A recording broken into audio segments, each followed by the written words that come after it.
श्री स्वामी समर्थ तुम्हा सर्वांचं माझ्या चॅनलमध्ये मनापासून स्वागत आहे। तर बघा, उद्या 22 जानेवारी म्हणजे सोमवार, 22 जानेवारीला या दिवशी, या शुभ दिवशी आपल्या सर्वांना माहिती आहे की उद्याचा दिवस हा आपल्या सर्वांसाठी किती महत्त्वाचा आहे। या शुभ दिवशी अयोध्येमध्ये नवीन मंदिरामध्ये तळमजल्यावरील गर्भगृहात प्रभू श्रीरामांच्या बाल स्वरूपातील नवीन मूर्ती विराजमान होऊन तिची प्राण प्रतिष्ठा केली जाणार आहे। बघा, उद्या सोमवारी 22 जानेवारीला आपल्या श्रीराम प्रभूची ही प्राण प्रतिष्ठा ही अयोध्येमध्ये मंदिरात केली जाणार आहे। या दिवशी आपण घरात काय काय करायचं आहे, म्हणजे हा दिवस आपण कसा साजरा करायचा आहे। आपल्याला या दिवशी 5 दिवे लावायचे आहे। कमीत कमी 5 दिवे तुम्ही लावू शकतात। हे कुठे कुठे लावायचे आहे, त्याचबरोबर आपल्याला प्रभू श्रीरामाचे औक्षण कशा प्रकारे करायचे आहे याबद्दलची संपूर्ण माहिती मी तुम्हाला आजच्या व्हिडिओमध्ये सांगणार आहे। व्हिडिओ पूर्ण बघा जेणेकरून तुम्हाला संपूर्ण माहिती मिळेल। जर तुम्ही चॅनलवर नवीन असाल तर चॅनलला सबस्क्राइब करायला मात्र विसरू नका आणि व्हिडिओला लाईक करायला मात्र विसरू नका। तर बघा, तब्बल 500 वर्षानंतर हा दिवस आणि हा योग आला आहे। बघा, 500 वर्षानंतर आपल्या प्रभू श्री रामचंद्राची यांच्या मूर्तीची स्थापना ही अयोध्येमध्ये होणार आहे। जशी आपण दिवाळी साजरी करतो त्याप्रमाणे आपल्याला 22 जानेवारी हा दिवस साजरा करायचा आहे। बघा, आपण एकदा दिवाळी साजरी केलेली आहे, त्याचप्रमाणे उद्याचा दिवस देखील आपल्याला तसाच साजरा करायचा आहे। सगळ्यात अगोदर तुम्ही सकाळी उठल्यानंतर तुमचं घरदार उंबरठा तुम्हाला स्वच्छ करायचा आहे। घराच्या बाहेर सडा रांगोळी तुम्हाला काढायची आहे। त्याचप्रमाणे तुम्हाला तुमच्या मुख्य प्रवेशद्वारावरती उंबरठ्यावरती हळदीचे लेपन सुद्धा करायचे आहे। आपल्या मुख्य प्रवेशद्वारावरती तुम्हाला हळदी किंवा कुंकवाने स्वस्तिक सुद्धा काढायचं आहे। हे शुभ चिन्ह असतं। त्यासाठी तुम्हाला आवर्जून हे सर्व कामं जे आहे ते सकाळीच करायचे आहे आणि सकाळी या दिवसाची आपल्याला अशा प्रकारे आपल्याला सुरुवात करायची आहे। ज्याप्रमाणे आपण दिवाळीला करतो त्याचप्रमाणे आपल्याला उद्याच्या दिवशी सर्व कामं जे आहेत ते करायचे आहे। तुम्ही मुख्य प्रवेशद्वारावरती तोरण सुद्धा लावू शकतात। सकाळी उठल्यानंतर तुम्हाला तुमच्या घराच्या मुख्य दरवाजावर 2 पंत्या सुद्धा लावायच्या आहे। यानंतर तुमच्या देवघरामध्ये तुम्ही छान देवपूजा करायची आहे। देवांना छान सजवायचं आहे, फुलं अर्पण करायची आहे। त्याचप्रमाणे तुम्ही तुमच्या घरामध्ये लाइटिंग सुद्धा लावू शकतात। ज्याप्रमाणे आपण दिवाळीला लाइटिंग लावतो, आपल्या घराला सजवतो, त्याचप्रमाणे आपल्याला उद्याच्या दिवशी सुद्धा दिवाळी साजरी करायची आहे। उद्या जेव्हा अयोध्येमध्ये दुपारी राम मंदिरामध्ये प्रभू श्री रामचंद्राची प्राण प्रतिष्ठा होणार, त्यावेळेस आपण आपल्या घरामध्ये सुद्धा आपल्याकडे जर प्रभू श्री रामचंद्राची मूर्ती असेल किंवा फोटो असेल तर त्याची आपल्याला पंचोपचार पूजा करायची आहे। तर त्यावेळेस आपल्याला घरीच आपल्या घरातच प्रभू श्री रामचंद्राची पूजा करायची आहे। किंवा मग तुम्ही तुमच्या आजूबाजूला परिसरामध्ये जर प्रभू श्री रामचंद्राचं मंदिर असेल तर तिथे जाऊन सुद्धा तुम्ही कीर्तन भजन करू शकतात। किंवा मग तुम्ही घरी उद्या दिवसभरात कधीही प्रभू श्री रामचंद्राचं भजन कीर्तन सुद्धा करू शकता। तसेच रामरक्षाचे पठण तुम्ही करू शकतात। उद्याचा दिवस जो आहे तो आपल्याला भक्तिमय करायचा आहे। उद्याच्या दिवशी तुमच्या घरामध्ये गोड पदार्थ हे बनवायचे आहे।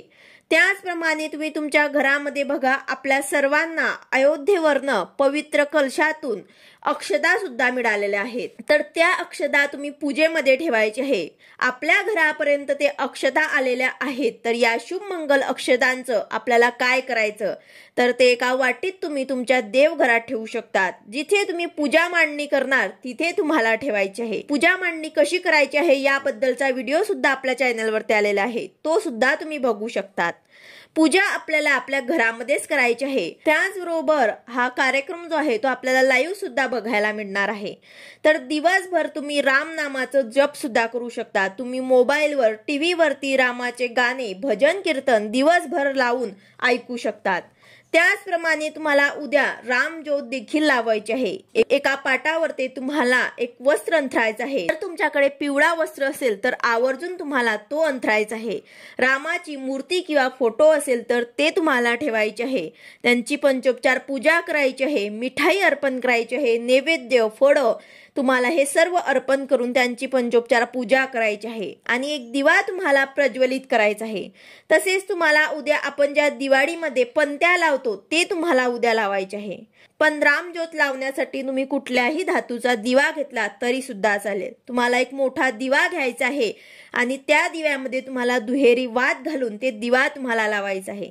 तो दिवा तुम्ही तेलाचा किंवा तुपाचा सुद्धा लावू शकता। जिथे तुम्ही पूजा मांडणी करणार तिथे तुम्हाला हा दिवा लावायचा आहे। हे रामज्योत तुम्हाला तिथे लावायचे आहे। त्याचबरोबर दिव्याची पूजा वगैरे करायची आहे आणि आपल्याला यानंतर संध्याकाळी 5 दिवे सुद्धा लावायचे आहे। दिवे तुम्हाला जे आपण दिवाळीमध्ये वापरतो म्हणजेच मातीच्या पंत्या आपल्याला लावायच्या आहे। यामध्ये तुम्ही कुठलंही तेल घालू शकतात। त्याचबरोबर दुहेरी वात टाकायची आहे आणि हे दिवे तुम्हाला प्रज्वलित करायचे आहे। यामधनं पहिला दिवा जो आहे तो तुम्हाला किचन मध्ये ठेवायचा आहे। नंतर दुसरा दिवा तुळशी जवळ ठेवायचा आहे आणि यानंतर 2 दिवे जे आहे ते तुम्हाला मुख्य प्रवेशद्वाराच्या बाहेर लावायचे आहे आणि 5वा दिवा तुम्हाला आपल्या गॅलरीमध्ये किंवा अंगणात जिथे जागा असेल तिथे तुम्हाला ठेवायचा आहे। तर या पद्धतीने कमीत कमी 5 दिवे तुम्हाला उद्याच्या दिवशी आवर्जून लावायचे आहे। तुम्ही जास्ती सुद्धा लावू शकता, जितके तुम्हाला लावायचे असतील तेवढे तुम्ही लावू शकतात, पण कमीत कमी 5 दिवे अशा पद्धतीने तुम्हाला आवर्जून लावायचे आहे। उद्याचा दिवस आपल्याला खूप छान पद्धतीने साजरा करायचा आहे। बघा, आपल्या आयुष्यातला पहिला असा दिवस असणार आहे की हा दिवस आपल्याला प्रभू श्रीरामासाठी त्यांच्या स्थापनेसाठी खूप छान पद्धतीने साजरा करायचा आहे। जशी आपण दिवाळी साजरी करतो त्याच पद्धतीने हा दिवस आपल्याला साजरा करायचा आहे। तसेच जवळ प्रभू श्रीरामाचं मंदिर असेल तर तिथे जाऊन तुम्हाला दर्शन घ्यायचं आहे। त्याचबरोबर आपल्याला प्रभू श्रीरामाचं औक्षण कसं करायचं आहे तर ते तुम्हाला 5 दिवे घ्यायचे आहे। तुम्ही छोटे दिवे घेतले तरी सुद्धा चालेल आणि ते दिवे तुम्हाला छोटे घेऊन एका प्लेटमध्ये ठेवायचे आहे आणि त्याने तुम्हाला प्रभू श्री रामचंद्राच्या फोटोला किंवा मूर्तीला तुम्हाला ओवाळायचे आहे। याने तुम्हाला औक्षण करायचे आहे। यानंतर हे दिवे तुम्ही तुमच्या गॅलरीमध्ये अंगणामध्ये कुठेही लावू शकतात। तर अशा पद्धतीने आपल्याला उद्याचा हा दिवस जो आहे तो साजरा करायचा आहे। उद्या सर्वांच्या घरामध्ये दीपोत्सव साजरा होणार आहे। यानंतर आपल्या घरामध्ये संध्याकाळी प्रभू श्री रामचंद्राच्या प्राणप्रतिष्ठेनंतर घंटानाद शंखानाद करायचे आहे, आरती करायची आहे, प्रसाद वाटप करायचा आहे। तर अशा साध्या आणि सोप्या पद्धतीने आपल्याला उद्याचा दिवस जो आहे तो साजरा करायचा आहे। प्रभू श्री रामचंद्राचं भजन कीर्तन करून त्याचबरोबर रामरक्षा स्तोत्राचं पठण तुम्हाला करायचं आहे। त्यांचा नाम जप आपल्याला दिवसभर करायचा आहे। तर अशा पद्धतीने आपल्याला उद्याचा दिवस जो आहे तो साजरा करायचा आहे। व्हिडिओ आवडला असेल तर लाईक करा, शेअर करा, सबस्क्राईब करा। भेटूया अशाच नवीन व्हिडिओ सोबत। श्री स्वामी समर्थ।